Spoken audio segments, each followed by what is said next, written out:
Welcome to NGE Podcast. NGE stands for Not Good Enough.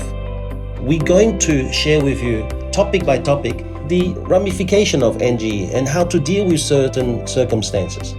I truly believe that life is very short, and in the universe, we might just be that blip in the sonar, on the radar.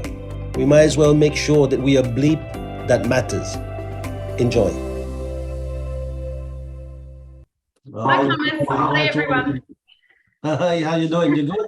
Great. Yeah, really good. Thanks. How about you? Very good. That's So how good. was your week? We've had an amazing week. We had some friends over from WA, and we've spent some nice time in the Botanic Gardens at Mount Toma and in the city. We went over to Manly. We had a great time. And Stephen had actually never met our friend, or my friend Manny, Anne's husband. So it was their first time meeting, and they hit it off, and you'd think they'd known each other for 20 years as well. So it was good. Yeah, but Great. Stephen Really loves, nice. Stephen loves people. So, oh gee, what's happening? My computer fell. Oh my goodness. Oh God. Okay, so this week here we have the tall poppy syndrome. Tall poppy syndrome. Yeah, you picked it. I did, because we were talking about it. We caught up, and you made comment of tall poppy syndrome, and I thought, I really don't know a lot about that, and I thought it would be a good topic because I'd like to learn more. Okay. And then today I was actually talking around the office, and the girls actually, because the topic just went out, tall poppy syndrome. And, the girls sort of mentioned that they sort of didn't really know what that was either. So I thought, well, great. We've all got a lot to learn tonight. And I think you're the perfect person to explain to us what that is. I'm not the perfect person. I was expecting a lot from Haley, but we might as well just try and cover that ourselves. Well, for me, tall poppy syndrome, like this is my interpretation of it. And I think it's a lot broader than just like in the office or career orientated. I think it's also something that can transport over into your personal life as well.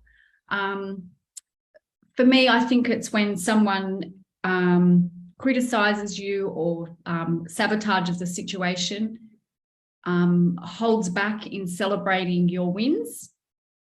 And I think possibly it's because maybe they're uncomfortable with the fact that you've done well, going well, improved yourself, successful. And I think perhaps that's their NGE coming through, and that they can't sort of, relish in your wins because it makes them feel inadequate. Yeah. Okay. Okay. They're jealous. So let's first start with, that's sort of what I'm thinking. So let's first start with tall poppy syndrome, because I know it's quite a few people have been asking me. So, all right, why that subject? Yeah.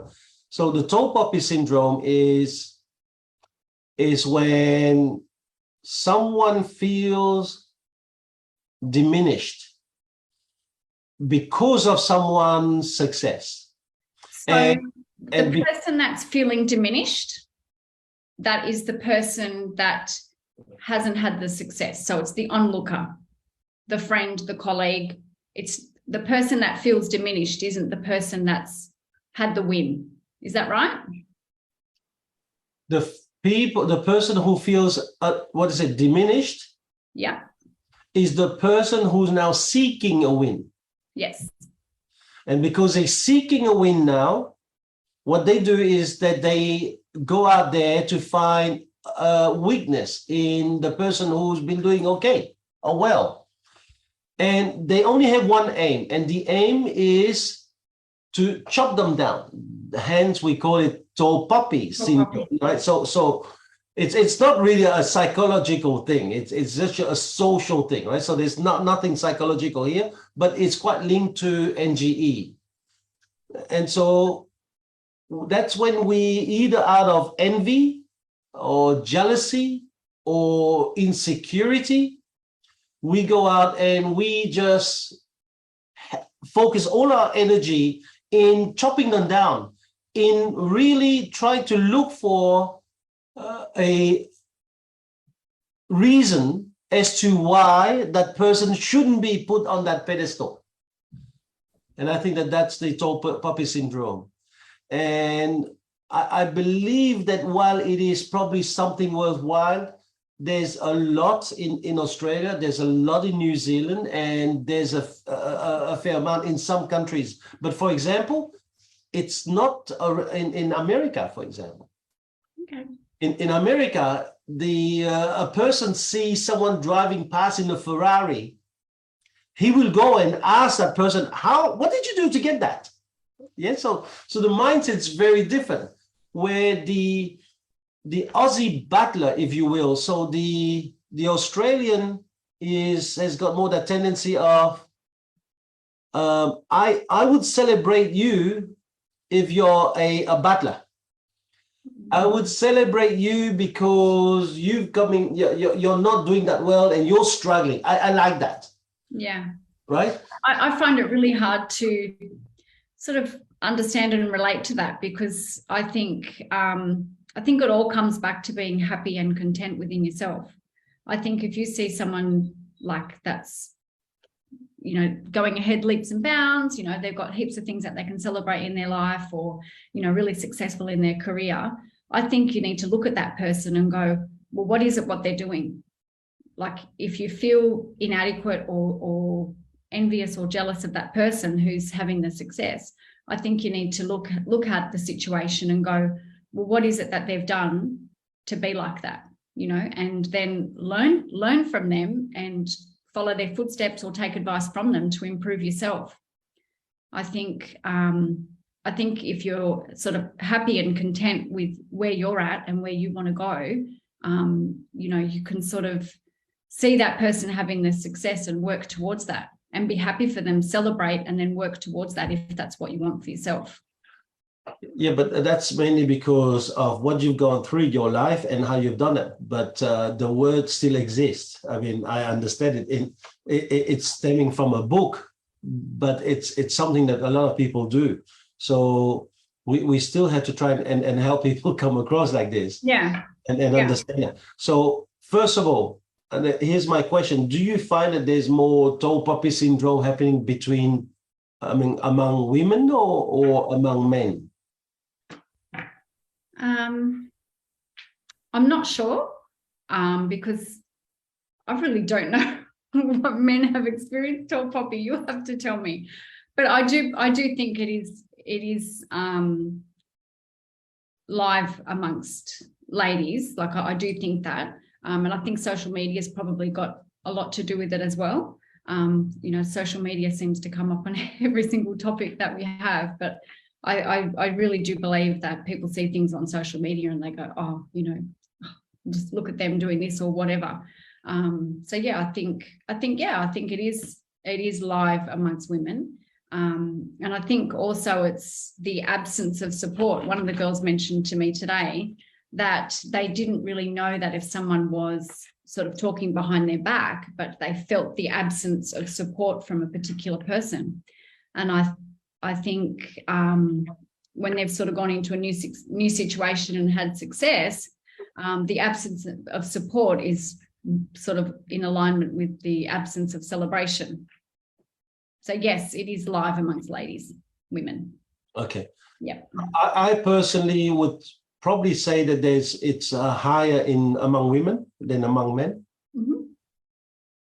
For many reasons, and I can only say a few reasons. I think a man can see has got the ability to take a big problem and pretend it's not there, where women have got the ability to take a very small problem and make it real big.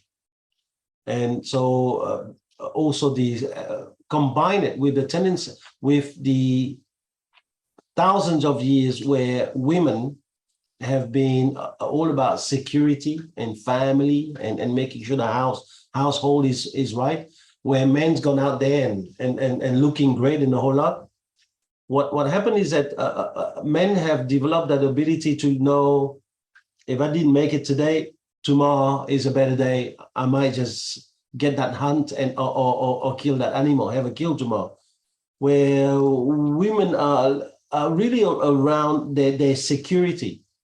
And so what happens with tall poppy syndrome, I truly believe, and it's not just hitting more NGE, we're going to talk about it, but it suddenly drives more insecurity.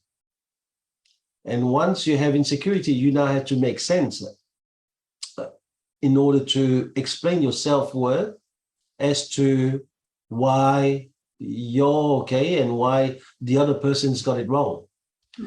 And so that there's a little bit more, but it's not a big deal more. I know some people are now going to get onto the stuff and say certain things. So I'm just analyzing it. Yeah. I think that's why it's so important to surround yourself by the right people. And you're talking solutions already. People. You're talking solutions. So we can. So let's get into more. So in Australia, we have the tendency of backing the underdog. If you're an underdog, somehow Australians love you. You know, that's right. It's a big phenomenon, for example, with refugees. When you're refugees and you arrive, they get a lot of support, a lot of help. But the minute they start doing well, that's it. They're on their own. On your own. They're on your own. We don't need to look out, you know. And there's a lot of now tall poppy syndrome happening. It's almost like if the refugees start to do well, now we have to find a reason why he's doing that well. He must be cheating, lying, or deceiving people. And these are the things that we do to justify some of these insecurities we have, right? So now, because you got into there straight away, so let's get into straight away. So what are some of the solutions that people have? Let's imagine now, before we go, and tall poppy syndrome is not just about work, it's also at home. No. Right? So we have two spheres of our life, which is private or work. So let's start about work first. Okay, so work. So if you've had an achievement, a really great sale, you know, you're over target, whatever it might be, and that's not being celebrated within the team, yeah, that person can probably feel like, you know, what's going on, you know, where's everyone celebrating my achievements?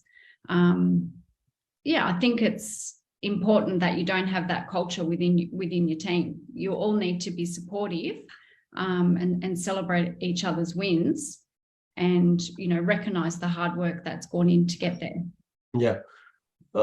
So that's your solution. My solution is that as a leader of an office, I think that the leader must start teaching people with NGE. I think that a leader must start showing people why it's happening. And I think that tall poppy syndrome is nothing else but NGE, jealousy, envy, or insecurities. That's right. That's stemming from there. So you sit in a room and you see people do well. It doesn't matter how much you trust your leader and listen to your leader. There's something inside you that's fueling you to be envious or jealous. And I think that that's the biggest thing that leaders must do. They need to teach people how to get into their sense of awareness and deal with their NGE first. And only when they have that, I think that they can talk about a full culture. Because trying to explain to people is nothing else but doing IQ work. But as we know, to change someone, you have to do both EQ and IQ work. Otherwise, people don't change. So how do you identify that then? How would you like tell the leaders how they identify tall poppy within their team? Oh, I think that leaders know already. When you're in a meeting and there is the roll of the eyes. There is someone. Here we go again. There's someone constantly bringing out the negative, and someone constantly saying, "But if, what if this?" And you're absolutely right. The body language too. They're rolling of the eye. They're looking away when the other person's talking. You know straight away. they are now just hit by their NGE.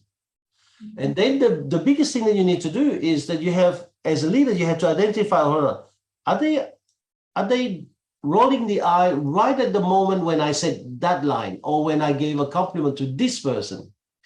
Because then that is a tall poppy syndrome happening, right? So tall poppy syndrome has got, as we're speaking right now, very early impact, but we don't have to wait for long-term impact to see it. When someone is scheming against you for you to fail, that's already very, very far down the line. There were signs way, way earlier that you should have seen. So I think that that's a very good way of doing this. I think that also if leaders were to really take people out for a cup of coffee, they'll know. The way that people talk will let you know. Mm.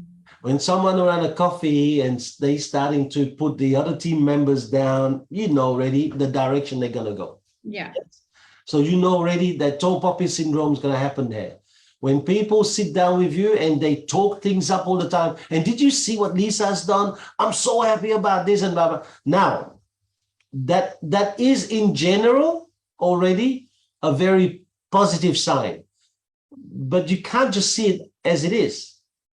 Because you might go, hold on, now, is this outside what they call in psychology the baseline, or it is something that is something they do generally? If it is outside the baseline, then you know it's not true. Like baseline meaning, if these people in the last, for as long as they've been here, they've always been negative, and this time they talk negative, that is outside the baseline. If it is outside the baseline, disregard it. Chances are they are going to use it to push their agenda. Okay. All right. So did you think of another thing that you could bring up? Well, I've got congratulate those around you on their success to make them feel valued so that it's not all one-sided. So the person that has the, top achievement, like the biggest win, to celebrate everyone's small wins as well. Because if they're all working towards their goal and, their achievement might not be as big as the other person, they're still making progress and still winning. So I think to celebrate everyone's small wins to make everyone feel valued. Yeah. Oh, quite nice. Very nice. So what you're saying is that everyone should really feel special. That's right. Yeah. Yeah. I think that's very, very good point. Because everyone has an important part in the team and everyone has an important role. Everyone does their job differently and everyone has their strengths and everyone has their own wins each day and each week. And I think they should be recognised and valued and praised for their own individual achievements and personalities, because they bring all their own little quirks to their each individual jobs. Mm. Yeah. So I think that this is a duty of the leader. I think that tall poppy syndrome is something that a leader really works on. Yeah. All right. In the way that they conduct their meeting, if a leader, for example, emphasize too much on someone's win, they actually run the risk of creating more tall poppy syndrome in the people who tend to have tall poppy syndrome. Of course, because then the other people are sitting there thinking, what about what I did? Yeah. And it builds up more and more resentment. Yeah. Right. So, but again, that is a second line of defense. The first line of defense really is to help all those guys fix their tall poppy syndrome, because then you won't have to do that. That's right. Right. But it's human nature, and we're fighting. Envy it's something that is ingrained in the person. It's very hard to fight it. So you still have to do this second barriers of defense. All right. So what else could we do? Well, I'll get my point, which is to set a common goal. I think that if you set a team goal, you probably will reduce the risk of tall poppy syndrome. what they say is that tall poppy syndrome is, to me, I think it's more about personal agenda, where team goals reduce tall poppy syndrome because there is no more personal agenda. You almost forsake your own feelings and your own agenda for the sake of something bigger. Brings everyone focusing on the same Yeah. goal, brings everyone together. Right.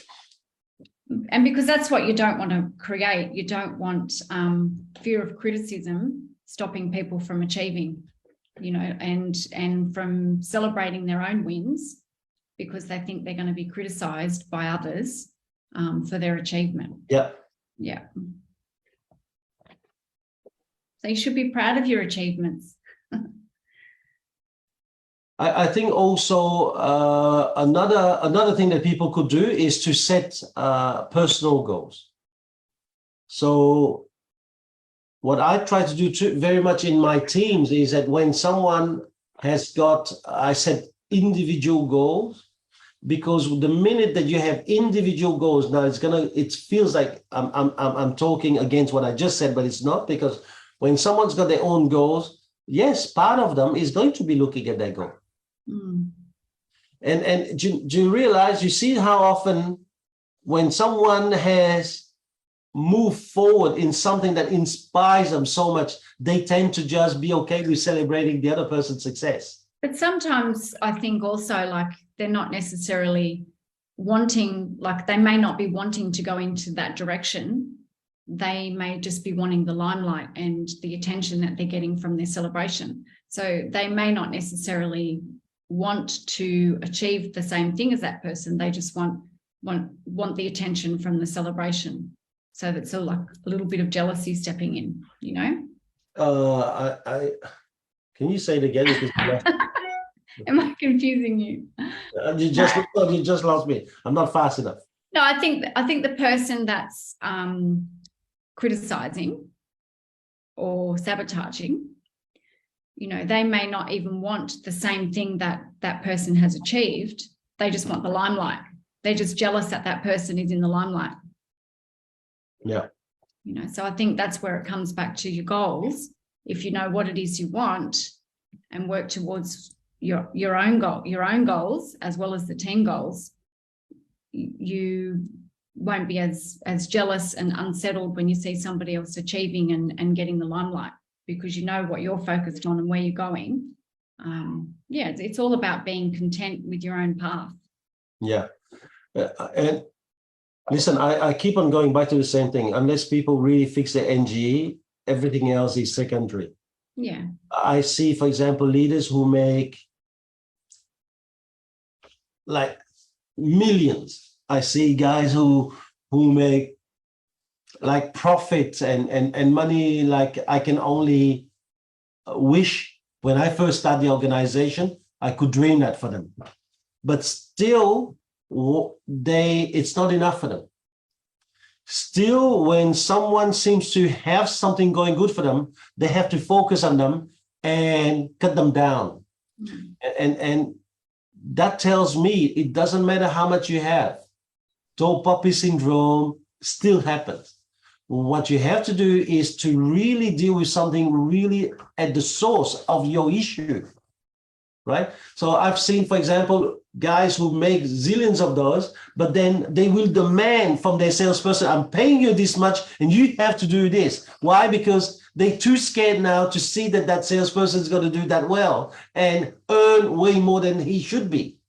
And so the tall poppy syndrome is not something that just happens to people who are doing less than you.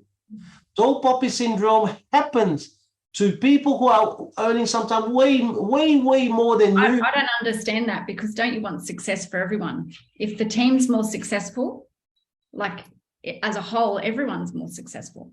So I don't understand that. Good. But because now you're probably going to understand, what if you have NGE greed? Mm. So through your NGE... Never enough. Never enough. Never enough. Nothing is ever enough. Yeah. No, you want more. You want more from, first of all, and this is the amazing thing about the NGE greed. You want more from people who are strangers to you, people you don't know. Then where you go to the next level, and I'm skipping almost into the private life, but it's also at work. You want more than people you know, because the circle of people you know are the only people who give you some kind of parameter about where you're at against them. You can only gauge yourself in life against those who know you or those you know.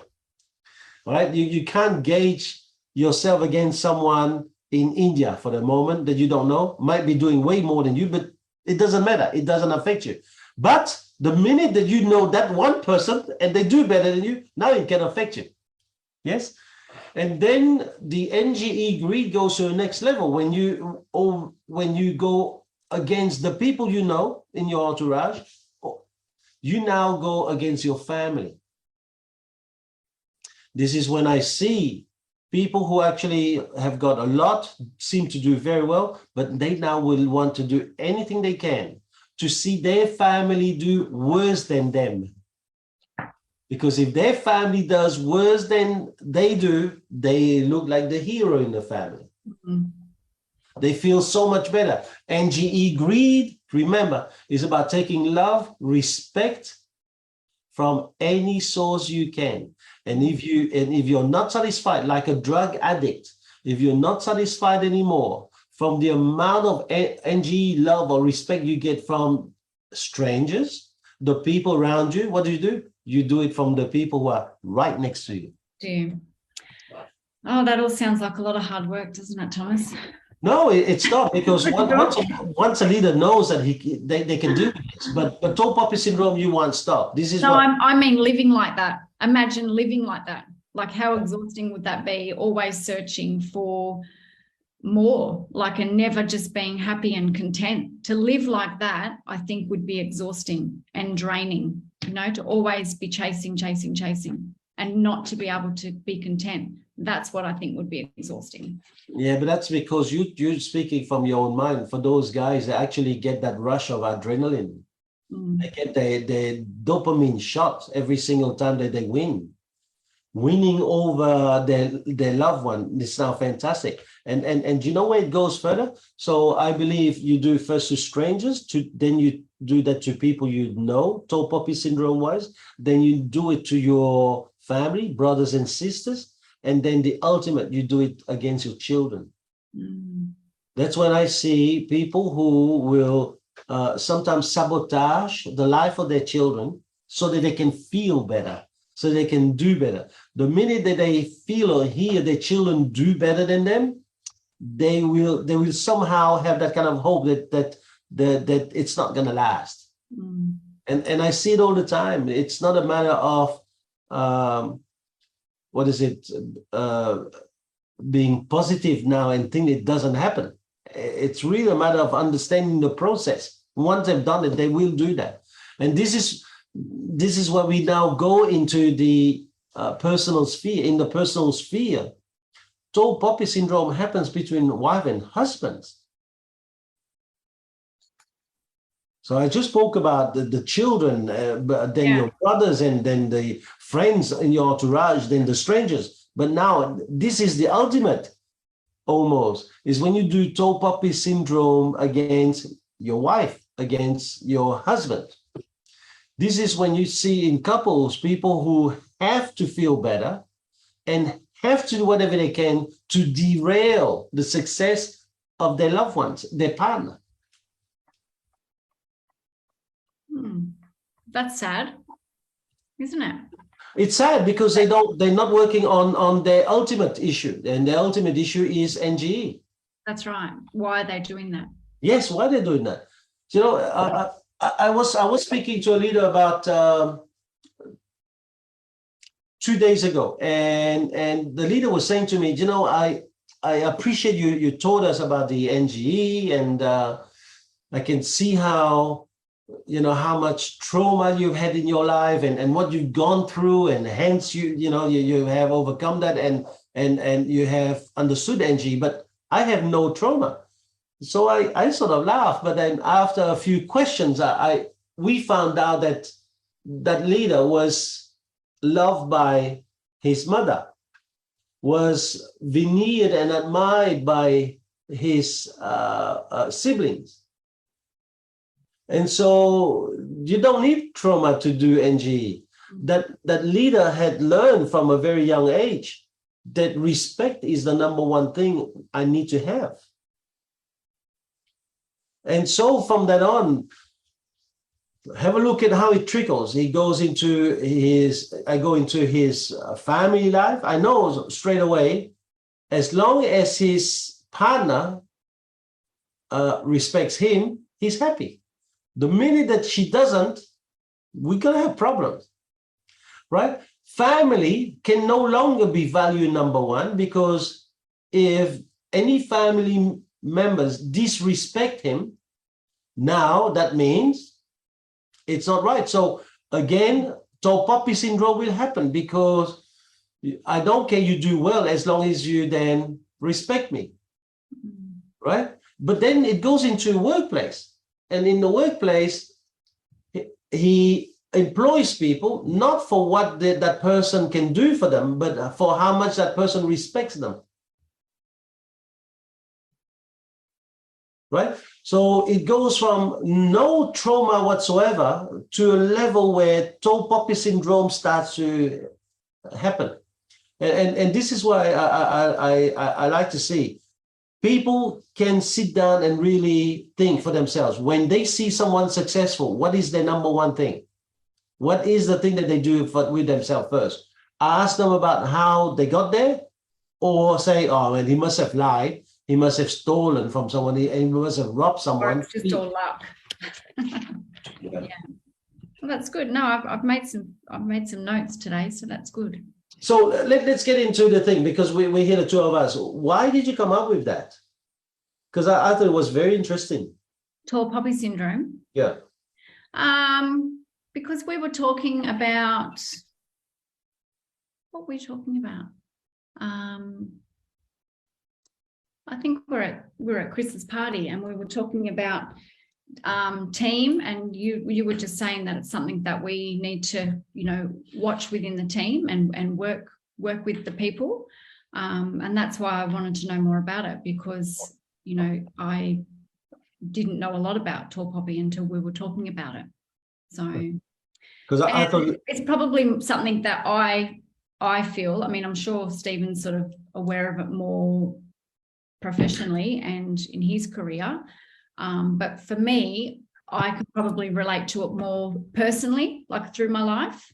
And when things are hard and down, some people are quite happy to see you like that.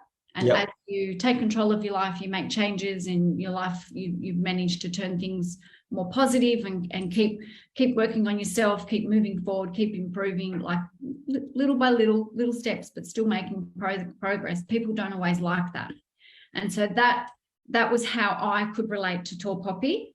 I could relate to that easier, I guess, than professionally and in my career.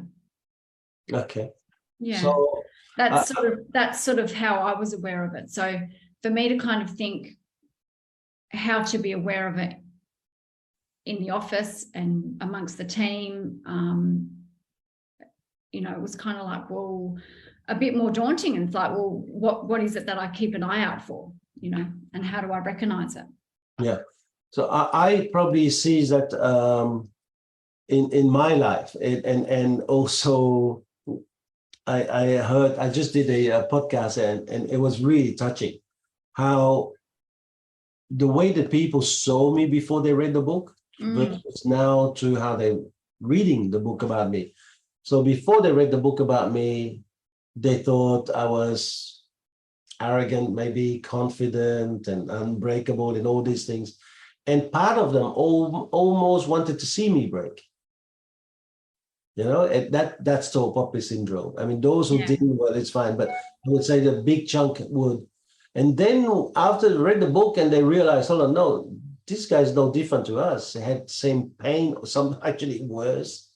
I think a lot of people just see you as the businessman, successful businessman, where, you sharing your story, you know, it makes you human. It makes you be able to relate to people, you know, and for people to be able to see what you've gone through and what you've made of yourself and how you've kept going forward and kept improving and working towards what you wanted. You know, it's inspiring for people and how you've overcome different things. But everyone has to be ready to do that, you know, like I could see like at the conference when we were going through the book and, you know, people in the break, myself included, like you could see that it was having an effect on people, you know, and a lot of people, I'm not saying everyone, but some people may not be ready to, you know, open that can of worms and work on themselves. I think it all comes to those people when they're ready. Yeah. They read the book. Absolutely. Yeah. And then one day the penny will just drop and it's like, Yeah. yeah, that's it, you know, like, because it is a process, you know. In the conference, I had to just randomly write all this stuff down. And I had to get it out because there was so much that was coming to my mind. I didn't want to forget that I'd had those thoughts because, you know, you move quite quickly. We have to keep up. So I did go in the break and I went through, you know, and the things that, you know, I'm working on, like internally. Yes. So, you know, you're processing and going over it in my own mind and that type of thing. But I think it takes time for people to be ready as well. You know, like it's not like, oh, here's the book, go for it. We're going to do a book club. You're going to be different. Mm-hmm. You know, you'll have a different outlook on things because they have to be ready. They have to be ready to accept who they really are, you know, and who they were and what they've come from and what they've been through. And, you know, as you say, people don't always realize that they have had things happen to them or a circumstance that made them feel a certain way, that they've now gone on through their life guarded. And, you know, that's the start of the NGE. Yeah. Well, you're no different to a lot of people, but it's a funny thing. So going back to the reading the book and things like this, where the people who have now read the book have dropped the tall poppy syndrome against me, because now they can see the battler in me. They can see the guy that was actually in the same trenches as them. Mm-hmm. And so the question to them is very simple. Who made the decision that I was at the different level at the start? Who didn't take the time to really find out about me first and realize how much work, how much headache, I mean, how much pain I had to go through, you know? So I think that the average person that's coming through recruit training, they probably see you a little bit as the untouchable, like, you know, Thomas Hoang, the CEO, where this has brought you down to everyone's level as human, a person, and, you know, you are more reachable, you know, it's kind of. But seriously, I mean, you have attended them, so you know, I don't really do much to put myself up. They did. All I did is to recite a manual, but I've been doing that manual for 20 years. I had to know that manual. Yeah, but when you're going through the manual, you're speaking from experience as well of your successful sales career and, you know, your successful running of a business. So, you know, people do go, oh, wow, you know, look what Thomas has done. Isn't it? So exactly what you just said. Yeah. So they're the one who just run that in their own head. That's right. Correct? Yes. So I think that's what my advice now for people who want to get out of that tall poppy syndrome. First, get out of your own movie making. Stop making movies about people. Start really to sit down and try to understand the real person. Because in every recruit training, and it's funny you say that you're not the first person to say, but in every recruit training, the first half an hour I spend on telling them where I come from and how bad it is. Poor Haley. She said she forgot.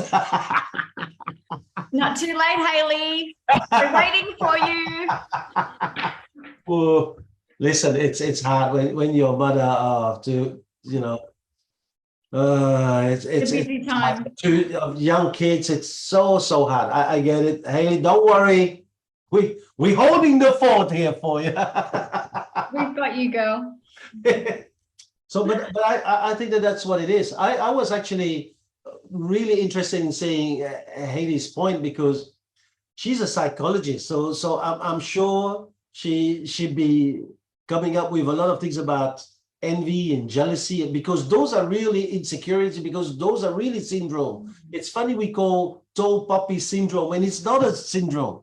It's just a social makeup. We simply hate people who are better than us. That's what tall poppy syndrome is, right? It doesn't really matter. There are people who are making a point of not watching this because they know me. Why? Because they have tall poppy syndrome. I'm not saying all of them. There are people who can't watch it because they're busy. I get it, right? And I can feel it. I go into offices and I see people who will demand me to do certain things for them because they have tall poppy syndrome, because they can't stand it that no matter how hard it is, I have come to a level where I can find happiness in what I do. And they can't stand it because no matter the amount of money they make, they still can't feel as happy. Not happy and content. Yep, still not happy and content.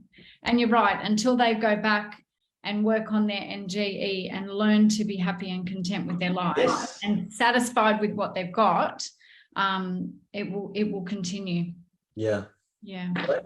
So I think that's where it makes a big sense for a lot of people to do tall poppy, because here's the big problem with tall poppy. You will never get to your full potential as long as you experience tall poppy syndrome.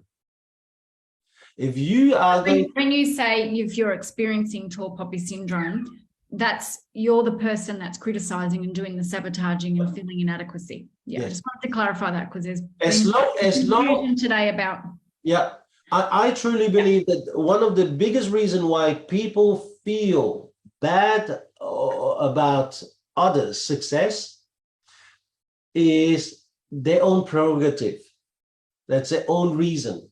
But doing that's going to stop them from reaching their best. So the advice for the people on the receiving end of tall poppy syndrome, what do you say? To surround yourself by supportive people who don't actually cut you down? No, because it's too hard.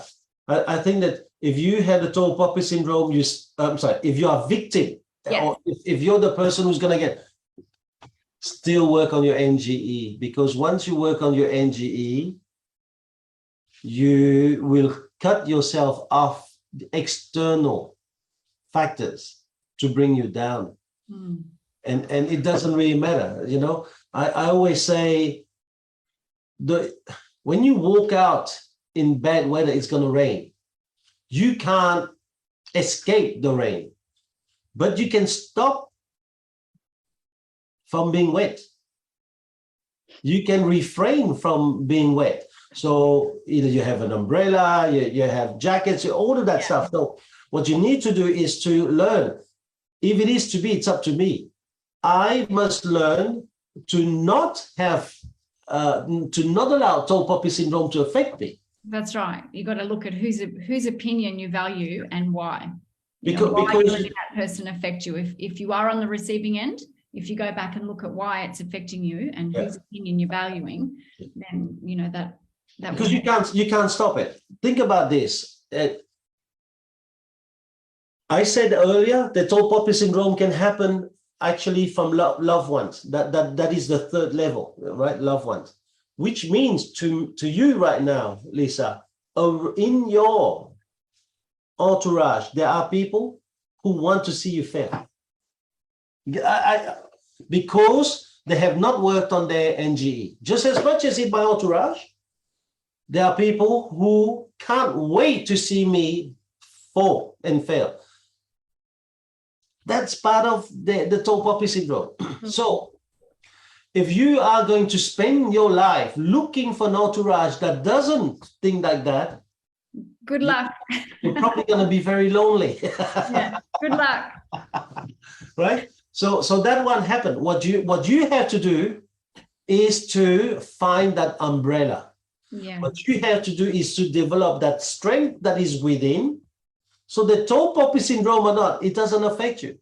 And that's what I've always said to the kids. The earlier you learn not to worry about what everyone else thinks and what they say and do what makes you happy, the better off you'll be.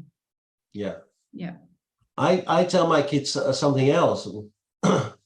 If they focus on you, it means that you got something that they want. Right? So, and suddenly it gives the kids like something to go, hold on. So what is it that I have that I don't even know that they want? I like it. I love it. Because instead of like pushing them to avoid, I'm empowering them with something that they have that the other person wants. Because in the end, it's our mindset. It's what we think, isn't it? It's our mindset. It's how we think. It's poor Haley. The girl. Haley, don't worry. The poor girl's gone on a long weekend and the holiday, and she totally forgot. Don't worry. It's all right, Haley. We got it. We're doing fine. We'll just pick your brain another day about tall poppy. Yeah, we're going to ask you for sure. But it's an amazing thing. You won't stop it. If I stop you right now, you don't have to say it. Don't name anyone, but you can think of 2 or 3 people in your immediate entourage. Oh, I already have, Thomas. See? I already know who these people are.